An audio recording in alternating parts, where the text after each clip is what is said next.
하나님이 사랑하시는 사람이라는 제목으로 말씀을 함께 나누겠습니다.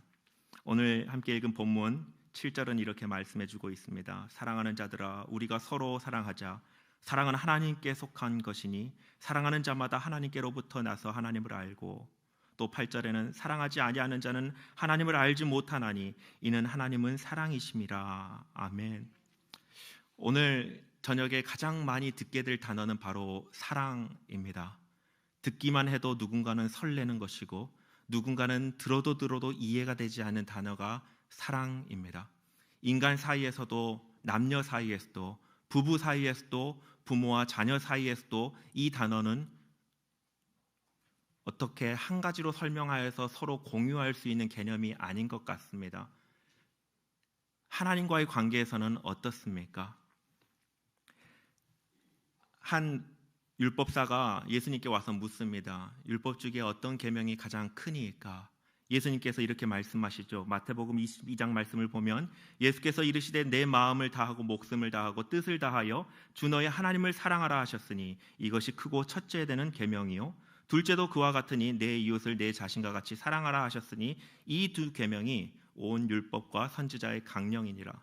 주님은 율법교사에게 모든 율법을 그 중에 가장 큰 계명이다라고 하시면서 두 가지로 정리해서 말씀해 주십니다. 먼저는 하나님을 사랑하는 것, 두 번째는 이웃을 사랑하다라고 하는 것이죠. 두 가지의 계명인 것 같아 보이지만 대상은 다르죠. 그러나 행위는 같습니다. 사랑하라입니다. 이 명령에 여러분 어떻게 반응하고 계십니까? 혹시 이 중에 계신 분들 중에 나는 정말 사랑하면 자신 있습니다 하는 분이 계신가요? 아무도 안 계시는군요. 주님은 사랑하라 명령하셨는데 우리는 왜 이렇게 사랑의 명령을 자신 있게 실천하지 못하고 있을까요? 하나님의 사랑은 언제나 성공적인 사랑입니다. 그러나 우리의 사랑은 어떻습니까? 실패하지 않는 사랑으로 하나님을 사랑하고 있습니까? 부족하지 않고 넉넉하여서 채워줄 수 있는 사랑으로 이웃과 관계하고 있습니까? 말로는 사랑한다, 사랑하겠다 수없이 결단했지만 실상 우리의 삶에서는 여전히 사랑에 실패하고 있는 것이 현실은 아닌가 모르겠습니다. 제가 집을 올라가는 퇴근길이었습니다. 4층인데요. 계단이 몇 개가 있습니다. 그 계단을 올라가는데 물방울 자국이 점점점점 찍혀져 있었습니다. 이상한 냄새도 납니다. 누군가 음식물 쓰레기를 버리러 가면서 그 흔적을 남겨놓은 것입니다.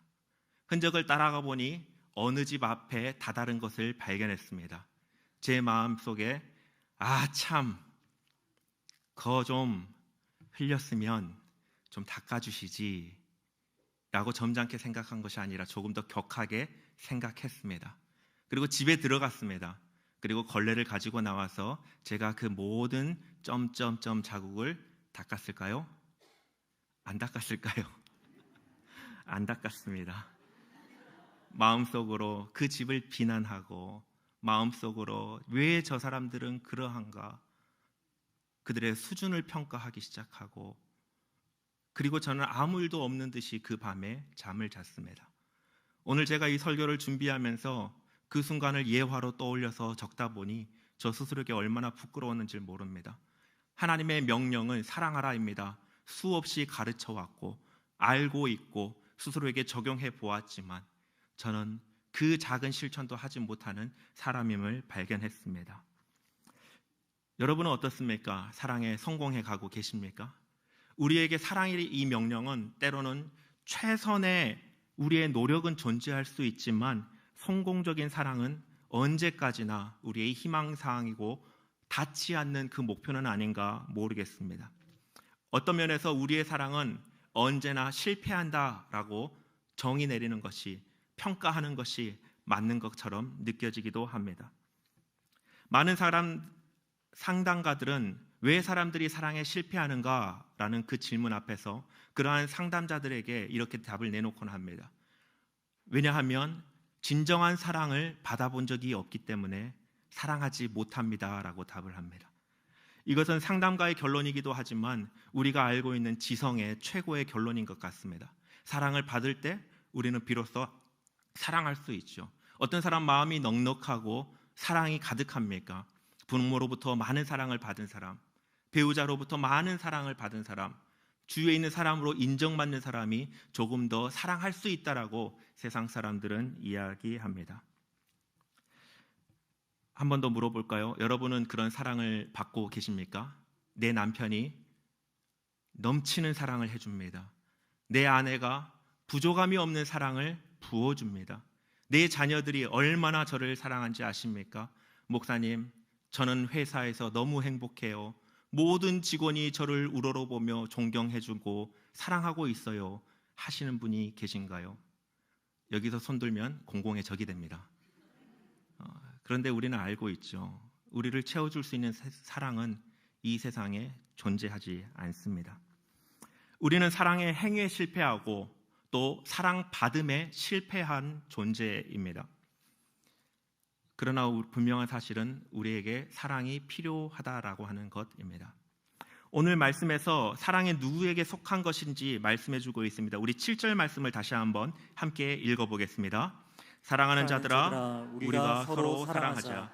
사랑은 하나님께 속한 것이니 사랑하는 자마다 하나님으로부터 나서 하나님을 알고. 사랑이 어디에 속해 있습니까? 사랑은 하나님께 속해 있습니다. 사랑은 하나님의 것입니다. 그 누구도 소유하지 못합니다. 왜냐하면 하나님이 소유하신 것이고 사랑은 하나님의 귀중한 속성 중에 하나입니다.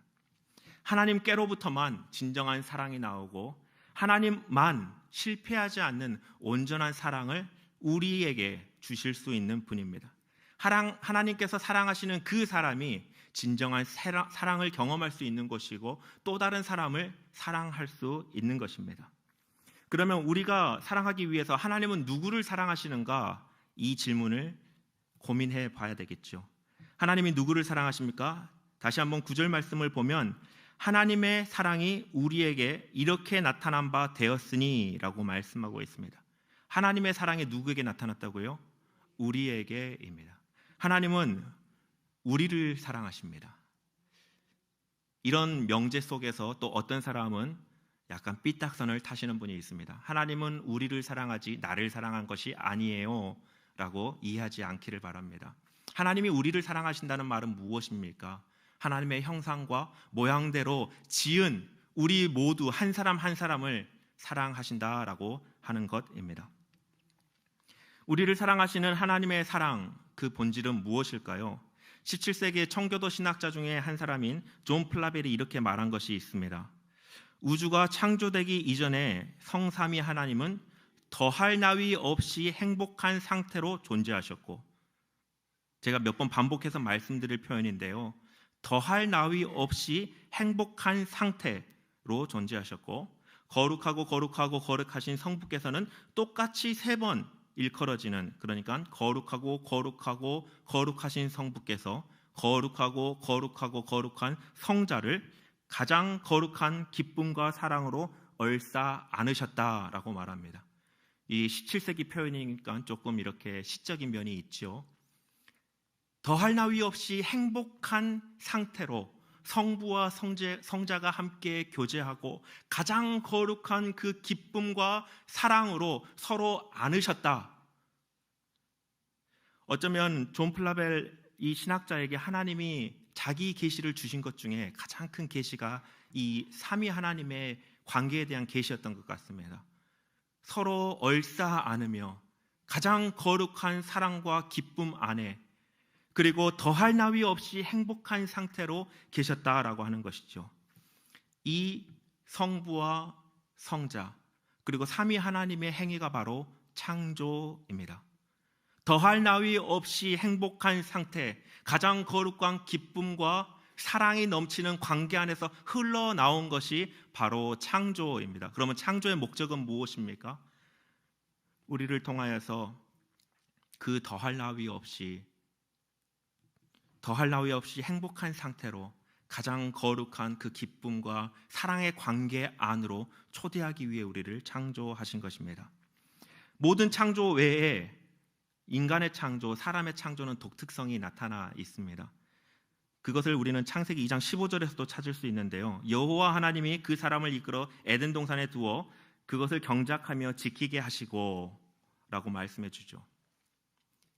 그냥 단순하게 하나님이 창조하신 그 에덴 동산에 아담과 하와를 이끌어서 지켜라, 이렇게 명령하신 것이 아니라 그 내면에 어떠한 의미가 있는지를 살펴봐야 되겠죠. 어떤 한 사장님이 있습니다. 회사를 잘 일구었습니다. 아들에게 물려주고 싶습니다. 어떻게 합니까? 아들을 그 회사에 필요한 곳에서부터 일하게 하고 어떻게 사업이 일구어갈 수 있는지 배우게 하고 때가 참에 물려주는 것이 가업의 승계 아니겠습니까? 저는 이 창세기 2장 15절 말씀을 보면서 에덴에 두시면서 경작하고 지키게 하셨다, 이 표현 안에 하나님께서 아담과 하와에게 무엇을 의도하셨을지 묵상하는 가운데 이 가업을 물려주고자 하는 아버지의 마음을 묵상하게 되었습니다. 하나님의 나라를 유업으로 주시기 위해서 하나님의 그 더할 나위 없는 행복한 상태 안에서 하나님의 사랑을 누리고 그 원리로 창조된 온 하나님의 세계를 다스리도록 그 유업을 주시겠다라고 하는 그 약속이 이 에덴 동산 안에 있었던 것이죠. 하나님이 사랑하시는 사랑, 그것은 하나님의 관계 안에서 나타나는데 더할 나위 없이 행복한 상태로, 더할 나위 없이 행복한 존재로 하나님께서 이끄시는 것이 바로 하나님이 주시는 사랑 안에서 나타나는 것입니다. 하나님은 그러면 왜 이 사랑을 주시는 것일까요? 사랑을 우리가 절대적으로 평가할 수가 없습니다. 제가 막 결혼을 해서 작은 그 소그룹에 편성이 된 적이 있습니다. 우리 신일교회 홀리브리지처럼 젊은 부부 공동체 이 목장에 제가 편성이 됐는데요. 남자들끼리 이렇게 공공의 적 놀이를 했습니다. 누가 더 가정을 위해서 헌신하고 사랑하는가, 이렇게 보이지 않는 경쟁을 했던 것이죠. 네, 저는 어젯밤에 설거지를 했습니다. 그러면 다른 사람들이 어떻게 될까요? 설거지를 하지 않은 우리 남편들이 소위 말하는 오징어가 되는 그런 상황이 되었습니다. 서로 이렇게 비교할 수는 있지만 우리는 어떤 사랑이 최고의 사랑이다 평가하기는 쉽지는 않습니다. 그러나 우리는 비교를 할 수 있죠. 어떤 사랑이 더 클까요? 부모의 사랑이 더 큽니까? 자녀의 사랑이 더 큽니까? 세기와 문화를 막론하고 부모의 사랑은 압도적인 사랑입니다. 이 세상에서, 이 온 우주에서 나타나 있는 모든 사랑 중에 부모의 사랑을 이길 수 있는 사랑은 없는 것 같습니다. 부모의 사랑은 전부를 주는 사랑입니다. 생명을 주는 사랑입니다. 어쩌면 성경에서도 하나님과 우리의 관계를 부모와 자녀로 표현하고 있다는 사실을 우리가 눈여겨봐야 합니다. 왜 하나님께서 우리와 하나님과의 관계를 부모와 그 자녀로 표현할까요? 우리가 이 세상에서 부모와 자녀 사이에 나타나 있는 그 최고의 사랑이라고 하는 이 부모의 사랑이 바로 하나님의 사랑임을 알게 하시기 위해서 그런 건 아닐까요? 하나님이 우리를 사랑하신다라고 하는 그 사랑은 창조하시기 전부터 나타난 사랑입니다. 한 번 더 말씀을 드리면 하나님이 우리를 사랑하신다라고 하는 그 사랑은 창조하시기 전부터 정해놓은, 나를 사랑하기로 정해놓은 그 사랑입니다. 바울이 이것에 대해서 이야기를 하는데 주로 바울의 이 하나님에 대한 사랑에 대한 고백을 보면 내가 죄인 되었을 때에 그 아들을 주심으로 하나님이 나를 얼마나 사랑하시는지 보여주셨다라고 표현합니다. 그러면 하나님의 사랑은 우리가 죄인 되었을 때 비로소 나타난 것일까요? 그것이 아니다는 것이죠. 그때에 더 두각되었지만 출발점은 창조 전입니다. 아이가 태어나면 초인적인 능력이 나타납니다. 저도 첫째 아이가 태어났을 때 며칠, 몇 주 동안에 엄청난 초인적인 체력이 나타나더라고요. 잠을 자지 않아도 너무나 행복하고, 평소 같았으면 눈이 충혈돼야 되는데 눈도 하얗고 집중도 잘 되고 책도 잘 읽어지고, 제가 그때는 신학을 하고 있었는데 공부도 아주 잘 되었습니다. 엔돌핀이 너무나 솟구쳐 나는 경험을 했습니다. 시간이 지나서 4살이 되었습니다. 4살은 어떤 4살이죠? 예, 잘 아시네요. 미운 4살입니다. 거기서 끝나야 하는데 7살이 됐습니다. 어떤 7살인지는 묻지 않겠습니다. 살려두고 싶지 않은 7살입니다. 거기서 끝나면 좋겠는데, 그래서 8살이 돼서 다시 이 착한 아이로 돌아오면 좋겠는데, 그 이후로 수식어가 없는 이유는 더 심각하기 때문은 아닌가 모르겠습니다. 저만 그런 것이 아니라 제가 만나본 다른 젊은 가정도 마찬가지였고, 우리 권사님들에게 여쭤봐도 동일한 답을 얻었습니다. 그런데 아이가 아픕니다. 어떻게 될까요? 평상시에 그렇게 잔소리를 하던 부모도 제발 가방 정리해라, 제발 숙제해라, 제발 미리미리 해라, 그렇게 말하던 부모고, 왜 너는 그러니 나를 닮지 않아서 별의별 말을 하던 부모였지만, 아이가 열이 나고 밥을 먹지 못하고 정신을 차리지 못할 때 그 부모는 온 사력을 다해서 아이에게 집중하고 사랑을 표현합니다. 그 전에는 사랑하지 않았습니까? 아니요. 내 자식이 아파할 때, 내 자식이 위험에 처할 때 비로소 두각되는 것이 부모의 사랑입니다. 내 자식이기 때문에 나타나는 사랑입니다. 다른 자식도 귀하고 이쁘지만 내 자식은 더 이쁘고 온전히 이쁘고 온전히 사랑스러운 것이 바로 내 자식입니다. 왜 하나님이 우리를 사랑하십니까? 우리가 하나님의 자녀이기 때문에 그렇습니다. 하나님의 사랑은 창조 전부터 자녀에게 확정해 주신 아버지의 사랑입니다. 그런데 자녀가 죄인의 상태, 죽음의 상태, 원수된 상태였으니 얼마나 그 아버지가 애타고 더 간절하게 그 자녀를 살려내기 위해 온갖 힘을 다했겠습니까? 아담과 하와를 하나님이 만드셨고 창조하셨고, 그들이 범죄했을 때 하나님께서는 바로 그 즉시로 어떻게 그들을 구원하실지 선포하셨습니다.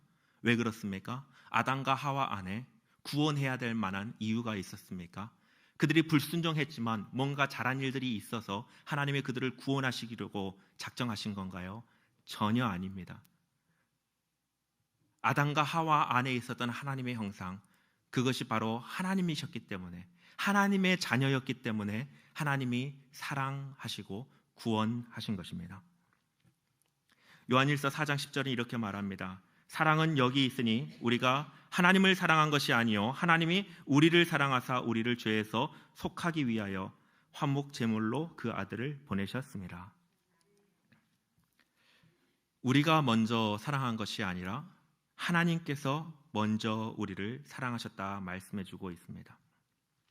이것에 대해서 로마서 8장 29절과 30절에도 말씀하고 있는데요, 하나님이 미리 하신 자들을 또한 그 아들의 형상을 본받게 하기 위하여 미리 정하셨으니 라고 말씀해주고 있습니다.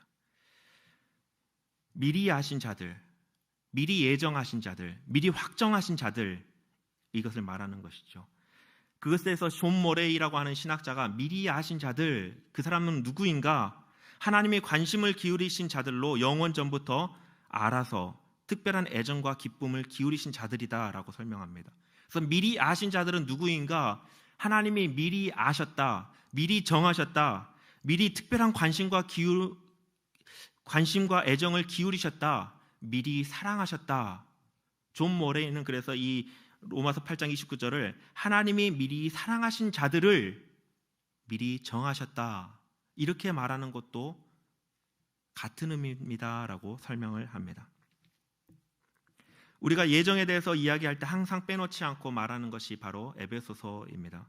에베소서 1장 4절 5절에서도 동일하게 이렇게 표현하고 있는데요, 곧 창세전에 그리스도 안에서 우리를 택하사 우리를 사랑 안에서 그 앞에 거룩하고 흠이 없게 하시려고 그 기쁘신 뜻대로 우리를 예정하사 예수 그리스도로 말미암아 자기의 아들들이 되게 하셨으니, 4절을 보면 우리를 사랑 안에서 그 앞에 거룩하고 흠이 없게 하려고, 여기서 사랑 안에서라고 하는 표현이 있는데요, 여러분 성경을 보시면 여기에 이렇게 뒤에 숫자가 하나 적혀 있습니다. 그 아래 해설 주석이 이렇게 되어 있습니다. 이 사랑 안에서는 원문으로 보면은 사랑 안에서 그 기쁘신 뜻대로 우리를 예정하사로 읽을 수도 있습니다. 이런 식으로 표현되어 있는 설명을 보실 수 있으실 겁니다. 이 그리스어에서 보면은 이 문법이 조금 혼란스럽기도 한데요. 방점이 찍혀 있습니다. 그래서 사랑 안에서는 우리를 예정하셨다라고 하는 것에 조금 더 가까운 측면이 있죠. 그래서 우리를 예정하시는데 어떻게 예정하셨냐면 사랑 안에서 우리를 예정하셨다 이렇게 말씀해 주고 있습니다. 예정에 대한 교리는 언제 나옵니까? 창세 전에 하나님이 우리를 정하셨다라는 것이 아닙니까? 근데 그 전에 무엇이 있습니까? 사랑 안에서입니다. 하나님의 사랑은 창조 전에 우리를 정하시기 전에 가장 먼저 그 안에 삼위 안에 있었던 하나님의 속성이 드러나서 발현된 것이 바로 우리를 사랑하기로 작정하신 것이고 우리를 향하여서 부어주시기로 하신 아버지의 사랑입니다. 찰스 스펄전이 여기에 대해서 이렇게 말합니다. 내가 선택의 교리를 믿는 이유는 하나님이 나를 선택하지 않으셨다면 내가 그분을 결코 선택하지 못했을 것이라고 확신하기 때문이다. 나는 그분이 내가 태어나기 전에 나를 선택하셨다고 믿는다. 만일 그렇지 않았다면 그분은 그 후에 나를 결코 선택하지 않으셨을 것이다. 만약에 내가 태어난 후에, 제가 이 세상에 존재한 후에 하나님이 나를 사랑하기로 작정을 하셨다면 저의 모습을 보고 하나님은 고민하셨을 것 같습니다. 내가 사랑해야 될 것인가 아닌가. 하나님은 그 하나님 아버지의 사랑에 대해서 그렇게 말씀하지 않으십니다. 창세 전에 사랑 안에서 우리를 택하셨다라고 분명히 말씀하고 계십니다. 왜 하나님이 우리를 사랑합니까? 아버지 되시기에 창세 전에 그 아버지의 사랑을 삼위 안에 있는 완전한 그 사랑의 관계 안으로 우리를 초대하시기 위해서 작정하셨기 때문에 하나님이 우리를 사랑하신다라고 하는 것입니다. 그러면 왜 우리는 하나님의 영원한 사랑을 온전히 받지 못할까요? 하나님이 사랑이시다는 것도 알겠습니다. 우리를 왜 사랑하는지도 알겠습니다. 그런데 왜 우리는 그 사랑을 받지 못합니까? 사형리에서는 이렇게 말하죠. 제2원리. 사람은 죄에 빠져 하나님으로부터 떠나 있습니다. 그러므로 하나님의 사랑을 알지 못하고 그 계획을 경험할 수 없습니다. 사람은 죄에 빠져 있습니다. 모든 사람이 죄를 범하였으며 하나님의 영광이 이르지 못하더니 라고 했습니다. 모든 사람은 하나님과 사귀며 살도록 창조되었습니다. 그런데 사람이 자기 마음대로 살려고 했기 때문에 마침내 하나님과의 사귐이 깨어져 버리고 끊어지고 말았습니다. 하나님 없이 제 마음대로 사는 사람은 적극적일 때는 하나님께 반항하게 되고 소극적일 때는 하나님에 대하여 무관심하게 되는데 이것이 성경에서 말하는 죄입니다. 하나님이 우리를 사랑하신다라고 하는데 왜 그 사랑을 알지 못하고 체험하지 못합니까? 죄 때문이라는 것입니다. 죄로 인하여서 하나님의 사랑을 알지 못하고 그 사랑 안에 나타난 하나님의 계획을 경험하지 못한다라는 것이죠. 그럴 때 어떤 결과가 초래될까요? 불안하죠. 불안합니다. 사랑의 결핍에서 오는 불안입니다. 그 불안을 해결하기 위해서 감추기 위해 채우기 위해 얼마나 많은 소모가 열정과 에너지가 소비되는지 모릅니다. 사랑을 확인하기 위해 온갖 노력을 하죠. 확인받고 싶고 인정받고 싶고 사랑받고 싶고 그런 존재가 되고 싶죠. 그러나 우리는 죄로 인하여서 하나님으로부터 부어지고 채워지는 그 공간이 채워지지 못하는 것들을 경험하고 있는 것입니다. 때로는 우리가 하나님을 기쁘시게 함으로 하나님의 사랑을 받아내려고 쟁취할 수도 있다는 사실을 우리가 잊지 않았으면 좋겠습니다. 우리가 하나님을 기쁘시게 하는 삶을 살아야 합니다. 왜요? 그래야 내 사랑이 채워지니까요? 아니죠. 하나님이 은혜를 주셨기 때문에 우리는 그 은혜에 반응하여 하나님을 기쁘시게 삶을 사는 것입니다. 우리가 무엇을 이룰 수 있겠습니까? 이룰 수 있는 것이 아무것도 없습니다.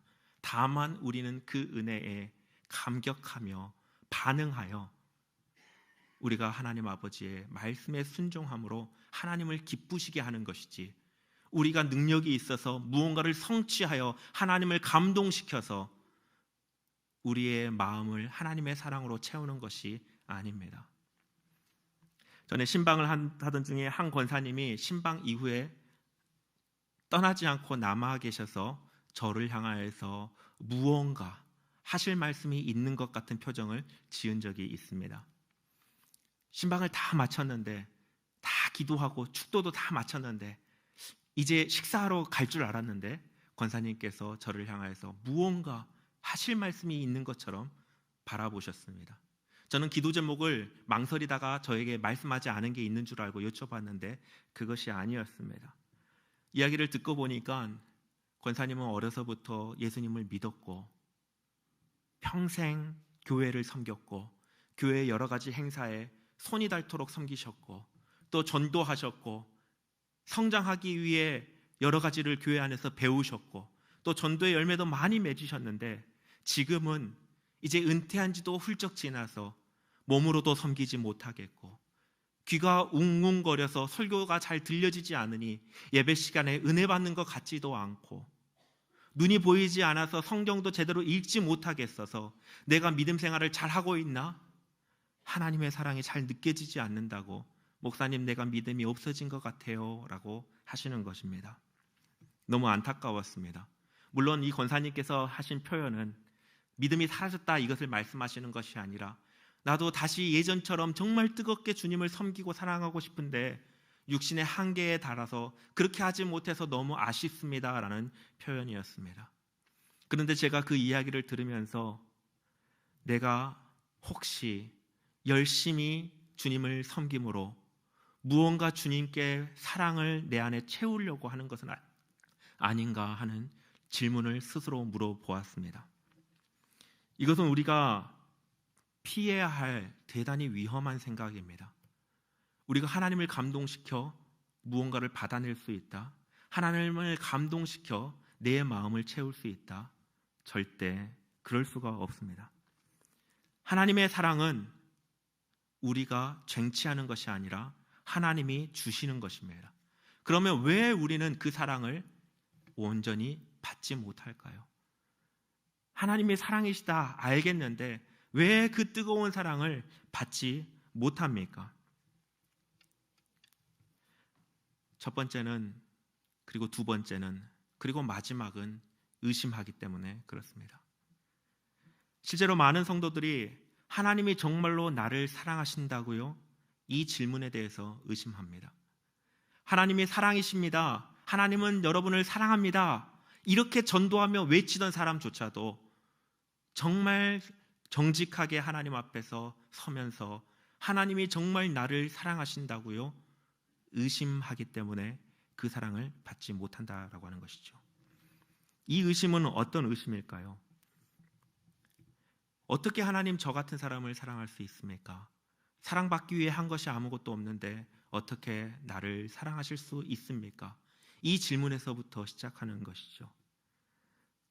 나의 상황 가운데 하나님이 기쁘시고 받을 만한 것이 아무것도 없는데 어떻게 나를 사랑하실 수가 있습니까? 하는 의심입니다. 이런 의심은 하나님이 우리를 창세 전부터 사랑하기로 정하셨고 하나님의 그 완전한 사랑 안으로 초대하시는 그 초대의 모든 가능성을 닫아버리게 합니다.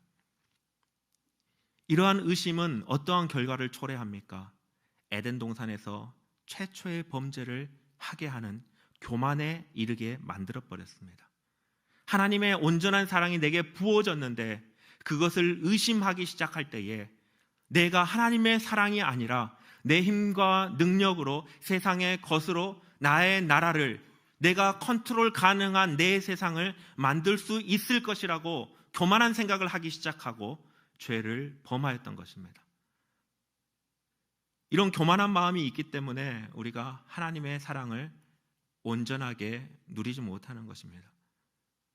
우리 마음 한켠에 여전히 나 중심적인 생각을 가지고 있기에 나의 나라를 위하여서 내 그릇을 채우기 위해서 하나님을 이용하고자 하는 마음이 있기에 우리는 하나님이 창세 전부터 계획해 놓으셨고 그리고 그 사랑이 우리에게 부어져서 채워지고 누려지기까지 절대 쉬지 아니하시는 그 하나님의 역사가 우리 안에 일어나지 않도록 거절하고 거부하며 여전히 죄 가운데로 하나님과 관계하고 있다라고 하는 것입니다. 사랑은 하나님의 존재 방식이고 우리와 관계하시는 소통의 방식입니다. 다시 한번 본문 9절과 10절을 함께 보겠습니다. 9절과 10절에서 동일하게 나타나는 내용이 있습니다. 9절에서도 하나님이 자기의 독생자를 세상에 보내심은 그로 말미암아 우리를 살리게 하려 하심이라 말씀하고 있고, 또 10절에서도 마찬가지죠. 우리 죄를 속하기 위하여 화목제물로 그 아들을 보내셨음이라. 아들을 내주는 것이 쉬운 일입니까? 가능한 일입니까? 하나님이 우리를 향한 그 사랑의 행위는 절대 쉬는 법이 없었습니다.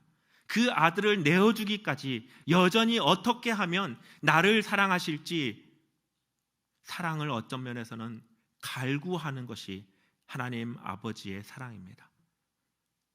우리가 죄로 인하여서 교만하기 때문에 그 사랑을 받지 못하고, 그렇기 때문에 우리는 서로 사랑하지 못하는 것이 아닐까요?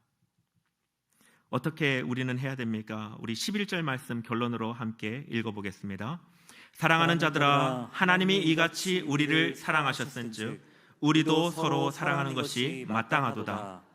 너무나 잘 아는 말씀입니다. 하나님이 먼저 이같이 우리를 창세 전부터 확정해놓고 정해놓고 뜻을 정하여서 쉬지 않고 그 사랑이 우리 안에 누려짐으로 우리 안에 하나님의 관계 안에 나타난 그 사랑으로 초대되고 그 사랑을 누리도록 인도하시는데, 그 사랑의 은혜를 입은 우리가 서로 사랑할 수 있다라고 하는 것입니다. 두 가지의 적용을 가지고 말씀을 정리하겠습니다. 어떻게 우리가 해야 할까요? 하나님의 사랑을 받아들이시길 바랍니다. 어떤 사람이 하나님의 사랑을 받아들입니까? 조금 전에 말씀한 것처럼 우리가 가지고 있는 교만을 주님 앞에 회개해야 합니다.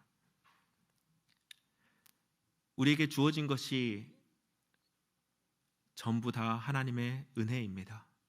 태어나면서 아무것도 가지고 있는 것이 없었는데 지금 우리는 얼마나 많은 것을 가지고 있습니까? 얼마나 많은 것을 가지고 있습니까? 얼마나 많은 특권을 누리고 있습니까? 요즘은 키워드 중에 하나가 혜택입니다. 권리이죠. 어딜 가나 내가 누릴 수 있는 권리가 무엇이고 특권이 무엇이고 혜택이 무엇인지 아주 중요합니다. 사지 않아도 될 것을 1+1이라고 하면 우리는 사지 않습니까? 우리 권리를 주장하는 것에 너무 익숙합니다. 하나님을 향하여서도 그러진 않으십니까? 내 권리라고 주장하는 것들이 있지 않으십니까? 나 중심성을 드러내시진 않으십니까? 우리가 하나님의 그 사랑을 받기 위해 나 중심성을 회개해야 됩니다. 이것을 회개하지 않고 우리는 결코 하나님 중심성에 더할 나위 없이 좋은 그 관계 안으로 들어갈 수 없습니다. 내가 죄인입니다. 이 고백은 우리가 수없이 해야 할 고백입니다. CCC 한국 대학생 선교를 만들었던 빌 브라이트 박사는 성령 충만의 비결을 발견하셨습니까? 이 소책자 이 강의를 만들면서 질문을 받았다고 하지요. 성령 충만을 위해서 죄를 고백하고 성령 충만을 들이쉬는 이 영혼의 호흡을 당신은 과연 하루에 몇 번을 합니까? 이 질문을 받고 실제로 실험을 해봤다고 합니다. 하루에 1번을 해보고 하루에 3번을 해보고 매 시간마다 해보고 15분마다 해보았습니다. 왜냐하면 할 때마다 내가 성령 충만하지 않고 내 자아에 내가 들어가 있는 것을 나 중심적인 사고를 하고 판단을 하고 있는 나를 발견했기 때문에 15분마다 했을 때 비로소 내가 그래도 성령 충만하구나라는 것을 확인할 수 있었답니다. 여러분 15분마다 했다는 게 어떤 의미인지 아십니까? 아멘 하고 다시 기도하면 15분입니다. 우리는 뒤돌아보면 나 중심적으로 살아갈 수밖에 없는 연약한 존재입니다. 끊임없이 성령을 능력을 구하고 내가 나 중심적인 교만한 그 습성을 가지고 있음을 회개할 때에 비로소 삼위 하나님의 더할 나위 없이 좋은 관계 안에 있는 사랑을 우리는 누릴 수 있게 됩니다. 또 우리는 어떻게 해야 될까요? 서로 사랑하라고 말씀해 주고 있습니다. 서로 사랑하시기를 바랍니다. 이 사랑이 무엇일까요? 세상의 사랑은 조건적인 사랑입니다. 합리적인 사랑입니다. 사랑할 만한 관계 안에 있기 때문에, 혹은 사랑할 만한 대상이기 때문에, 사랑할 만한 무언가를 받았기 때문에 되돌려주는 사랑이 바로 세상의 사랑입니다. 그러나 주님께서 우리에게 주시는 이 사랑하라라고 말씀하시는 이 명령은 내가 이같이 너희를 사랑하였기 때문에 너희가 서로 사랑하라입니다. 그러면 이 사랑의 방식은 하나님께서 나를 사랑하신 방식을 이어서 그 방식으로 우리는 서로 사랑해야 합니다. 합리적인 사랑이 아니죠. 하나님은 어떻게 우리를 사랑하셨습니까? 우리의 행위를, 조건을, 됨됨이를 보고 사랑하신 것이 아니라 그냥 작정해 놓고입니다. 묻지도 따지지 않고 사랑하기로 정하신 것입니다. 우리의 이웃들을 향해서 어떻게 관계하십니까? 정해놓고 사랑하시기를 바랍니다. 이 적용점으로 한 말씀을 보고 말씀을 정리하도록 하겠습니다. 골로새서 3장 12절부터 14절 말씀 우리 함께 읽겠습니다. 그러므로 너희는 하나님이 택하사 거룩하고 사랑받는 자처럼 긍휼과 자비와 겸손과 온유와 오래 참음을 옷 입고 누가 누구에게 불만이 있거든 서로 용납하여 피차 용서하되 주께서 너희를 용서하신 것 같이 너희도 그리하고 이 모든 것 위에 사랑을 더하라. 아멘. 용납하고 용서하는 것, 이것이 바로 사랑입니다. 사랑하는 사람을 용서하고 용납하는 것이 아니라 용납하고 용서하는 사람을 우리는 사랑할 수 있습니다. 용서하고 용납할 때 그 자리에 하나님이 우리에게 주셨던 그 사랑으로 그 사랑이 자리하고 싹틀 수 있다라고 하는 것입니다. 다시 처음 들려드렸던 예화로 돌아가 볼까요? 만약에 점점점 흘렸던 그 음식물 쓰레기, 그 국물 자국을 제가 닦으면서 우리 이웃들 중에 연약한 자가 있구나, 이웃을 아직 배려하지 못하는 사람이 있구나, 내가 그 허물을 감춰야지라고 했다면 그 밤에 저는 그 집을 비난하지 않았을 겁니다. 용납하고 용서할 때에 그곳에 하나님이 작정하여서 우리를 사랑해 주셨던 그 사랑을 우리는 실천할 수 있습니다. 이웃을 사랑한다 하시고 용서를 거부하지 마십시오. 이웃을 사랑한다 하시고 형제들을 받아들이지 않는다면 우리 안에는 하나님의 사랑이 없는 것입니다. 말씀을 정리하겠습니다. 하나님이 주시는 사랑은 더할 나위 없는 좋은 관계 안에서 한없는 삼위 하나님의 사랑입니다. 우리의 존재 때문에 주시는 것이 아니라 우리의 아버지이시기 때문에 그 자녀에게 부어주시는 사랑입니다. 한이 없으시고 실패하지 않으시고 그 사랑을 온전히 누리기까지 절대 쉬지 않으시는 하나님이십니다. 아들을 주시기까지 그 사랑을 표현하셨는데 그 끝이 어디까지 가겠습니까? 결국 우리는 더할 나위 없이 좋은 하나님, 삼위 하나님의 관계 안으로 들어가게 돼 있습니다. 그것이 바로 하나님의 나라입니다. 우리 안에 모든 나 중심성, 교만함을 회개하고 사랑하고 용납함으로 하나님의 사랑이 우리 안에 열매 맺으며 하나님의 나라를 함께 이루어가기를 주님의 이름으로 축원드립니다.